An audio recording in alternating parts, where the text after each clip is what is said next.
Hello. Hi, Manny. Hi, Manny. I think we've met before a million So years many ago. times, Miss Olivia. I've met with Mr. Dominic too. But congratulations on the Crown season. I mean, pretty much the whole series, but also this season.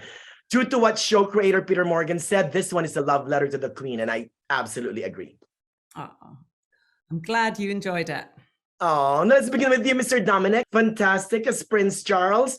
In the series, he seems to want to move the monarchy forward with the times, right?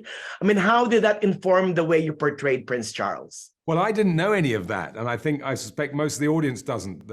That he, in our scenes together, in his scene with Camilla, there are a few points he was trying to get through in the 90s. For instance, that the female oldest child can inherit, and the separation of church and state, that hasn't happened yet. But a lot of things, and the removal of certain deferential practices, a lot of those things have happened since, and in many ways he was ahead of his time there, as he was on the environmental issues.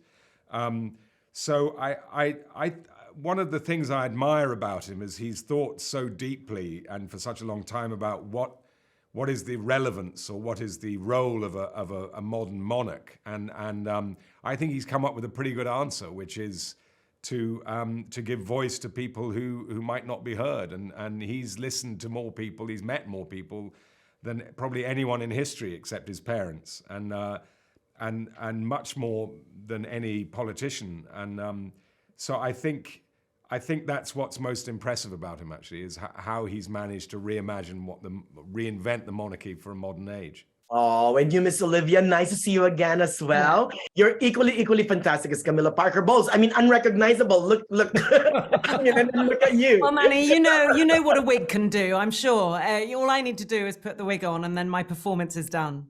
Oh, well, tell us the process on how you channeled her. I mean, what informed you in your performance as Camilla? There's a wonderful YouTube clip which you must look up, which says Camilla winks at the press, and she'd just had tea with Donald Trump and his wife, and I think Prince Charles was getting quite impatient to move on. So Donald Trump and Prince Charles and Melania move away, and Camilla turns to the press photographers and gives them a big dirty wink at the end.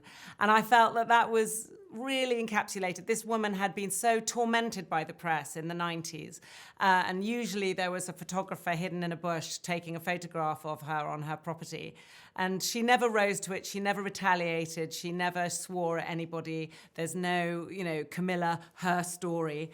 She just remained dignified and silent, and now has emerged as this generous, warm, dignified and person with a tremendous sense of humor. And that was my key. I think the fact that Camilla and Charles now have a sense of humor about the dark things in their lives. I think they can laugh their way through them. Oh, I love talk. I can talk to you guys forever and ever, but I have no more time. So I just want to tell you a big congrats on the Crown again. I cried a little bit watching this season, and I know I'll cry more in season 6. So I cannot wait.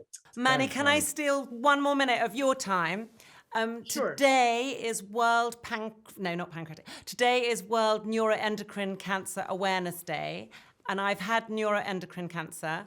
And Aretha Franklin died of neuroendocrine cancer, as did Steve Jobs, because people weren't aware of it and they were both misdiagnosed.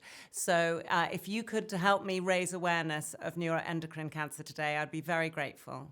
I will do so, Miss Olivia, and thank you so much for letting us know that. A big congrats again, and long live the Crown, and long live Miss Olivia. See you, Manny. Thank you. Take care.